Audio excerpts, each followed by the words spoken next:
सवाल है कि छुट्टी में अगर कुछ कटौती हुई है तो वह अलग विषय है, लेकिन यह कह देना कि धर्म के आधार पर छुट्टी दिया जाता है, तो क्रिसमस डे के दिन छुट्टी होता होगा तो कोई हिंदू और दूसरे धर्म के लोग नहीं ना उसको मनाते होंगे। आपसे उम्मीद है, लोगों को, समाज को उम्मीद है, जहर घोलिएगा क्या समाज में?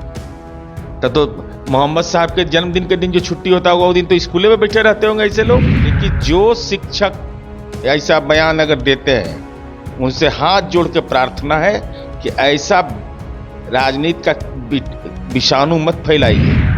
विभिन्न राज्यों में जैसे दीपावली का ज्यादा छुट्टी गुजरात में होता है, बिहार में कम होता है, क्योंकि वहाँ के लोग माँ लक्ष्मी की आराधना ज्यादा दिन मनाते हैं। अलग अलग राज्यों के अलग अलग, एक देश एक छुट्टी। एक महीना स्कूल बंद कर दीजिए, रमजान में 1 महीने का बंद कर दीजिए।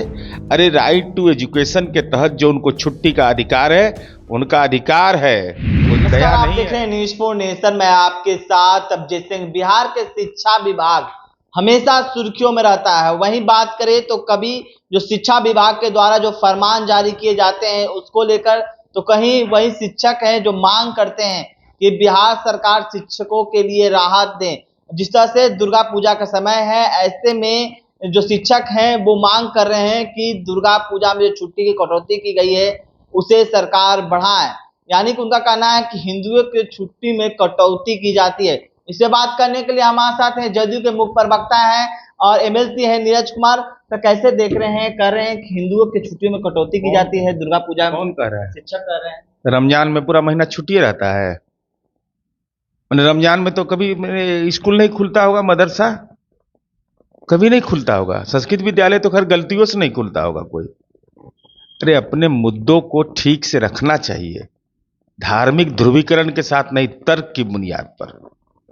भाई छुट्टी आवश्यकता है, शिक्षा का अधिकार अधिनियम प्रभावी है, 200 दिन और 220 दिन पढ़ाने की व्यवस्था है। तो अब उसमें सवाल है कि छुट्टी में अगर कुछ कटौती हुई है तो वह अलग विषय है, लेकिन यह कह देना कि धर्म के आधार पर छुट्टी दिया जाता है, तो क्रिसमस डे के दिन छुट्टी होता होगा तो कोई हिंदू और दूसरे धर्म के लोग नहीं ना उसको मनाते होंगे। छुट्टी लेते हैं कि नहीं, अवकाश लेते हैं कि नहीं? छठ की छुट्टी होती है तो दूसरे धर्म के लोग उसका इस्तेमाल करते हैं कि नहीं? ईद की छुट्टी होती है तो मनाते हैं। यही तो देश की खूबसूरती है।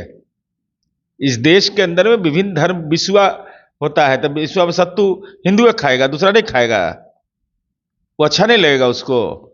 अरे भाई इस ढंग की परंपरा नहीं रही है। लेकिन मांग मानने का सबको अधिकार है, सरकार को विचार करने का दायित्व भी बनता है, लेकिन कभी भी छुट्टी को, सार्वजनिक अवकाश को धर्म के आधार पर विभाजित न करें कृपया करके।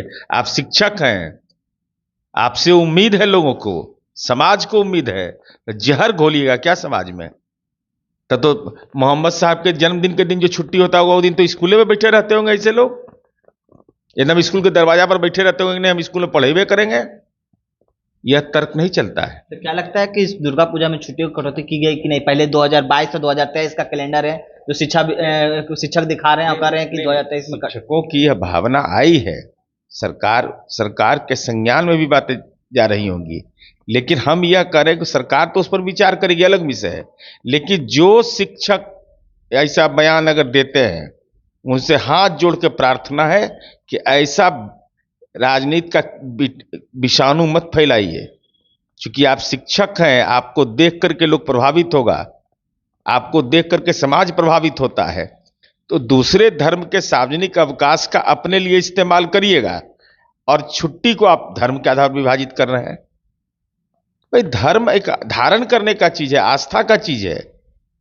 अब दुर्गा जी का हम पूजा करेंगे तो हम काली जी का भी कर सकते हैं, माँ बगला का भी कर सकते हैं, माँ सरस्वती का भी कर सकते हैं। भगवती के विभिन्न स्वरूप है, 10 महाविद्या में जिनकी मर्जी होगा उनका करेंगे। कि हम कहेंगे नहीं हम इन्हीं का करना पड़ेगा आपको? यह अव्यावहारिक बात है। लेकिन वो कह रहे हैं कि अगर हमारी मांगों को नहीं मांगी जाएगी तो हम स्कूलों में जाएंगे, काला पट्टी बांधकर विरोध दर्शाएंगे और इस तरह के बच्चों को पढ़ाएंगे। तो संघ संगठन को सबको अधिकार काला पट्टी लगाने का होता है, और इसमें तो टुटके होता है। नवरात्रा में काला लगाइए करके काला टिक्का लगाया जाता है, टुटका ही होता है, नजर गुटका से सबका। भगवती के समय तो आराधना ही होता है इसका।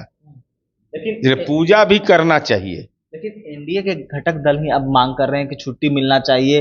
गिरिराज सिंह का भी बयान आया था, ट्वीट किए थे उन्होंने कि 3 से जब नवरात्रि तक छुट्टी देना चाहिए शिक्षकों को। नहीं, बिल्कुल उसमें तो एकदम मांगना चाहिए। देश के विभिन्न राज्यों में भी इसका अवलोकन कर लेना चाहिए। विभिन्न राज्यों में जैसे दीपावली का ज्यादा छुट्टी गुजरात में होता है, बिहार में कम होता है, क्योंकि वहां के लोग माँ लक्ष्मी की आराधना ज्यादा दिन मनाते हैं। अलग अलग राज्यों के अलग अलग, एक देश एक छुट्टी अच्छा रहेगा, ये अच्छा भी लगेगा सुनने में, कहने में भी। एक देश एक छुट्टी एक चुनाव, ये सबसे अच्छा रहेगा। अरे आस्था अपना अपना होता है। 34 करोड़ देवता में किनकी आराधना हम करेंगे, ये हम पर निर्भर करता है। और दुर्गा पूजा में माँ भगवती की आराधना होती है। माँ भगवती की आराधना में अब कहे कि एक महीना तो सावन महीना में होता है, सब लोग कांवरिया जाता है, करोड़ों लोग जाते हैं, आस्था का लोग विषय है। तब तो हो जाए कि भाई ये छुट्टी दे दीजिए परमानेंट, एक महीना स्कूल बंद कर दीजिए, रमजान में 1 महीने का बंद कर दीजिए। अरे राइट टू एजुकेशन के तहत जो उनको छुट्टी का अधिकार है, उनका अधिकार है, कोई दया नहीं है। तो जो अधिकार उनको मिला हुआ है वो अधिकार उनका कायम रहना चाहिए। यानी कि सरकार के संज्ञान में आ चुकी है बात है सर। अरे बिल्कुल, जब जब आप मीडिया के संज्ञान में आ गए तो सरकार के संज्ञान में कैसे नहीं आएगी। लेकिन लोग जो धर्म के आधार पर करते हैं, उनसे मेरा विनती और अनुरोध है कि अगर धार्मिक आस्था आपका दूसरे का है, जैसे हम हिंदू हैं, इस्लाम धर्म की छुट्टी है, तो उस दिन हम उसका इस्तेमाल नहीं करेंगे। अगर इस्लाम धर्म मानने वाले हैं तो हिंदू धर्म का नहीं इस्तेमाल करें। ये व्यवस्था चलेगी क्या देश के अंदर में? देश के अंदर यह व्यवस्था चलेगी कि सावन महीना में कांवर लेके जाना है तो 1 महीना का छुट्टी कर दीजिए, रमजान महीना है तो 1 महीना का छुट्टी कर दीजिए। अरे छुट्टी शिक्षा के अधिकार अधिनियम के तहत तयशुदा जो कार्य दिवस है वह भी संपन्न हो और छुट्टी भी मिले, दोनों में संतुलन कायम रहना चाहिए। यहाँ कुछ कर रहे थे जदयू के मुख्य प्रवक्ता नीरज कुमार। छुट्टी को लेकर आपने सुना। इस्तेमाल करो भाई न्यूज़ पॉइंट के साथ। नमस्कार।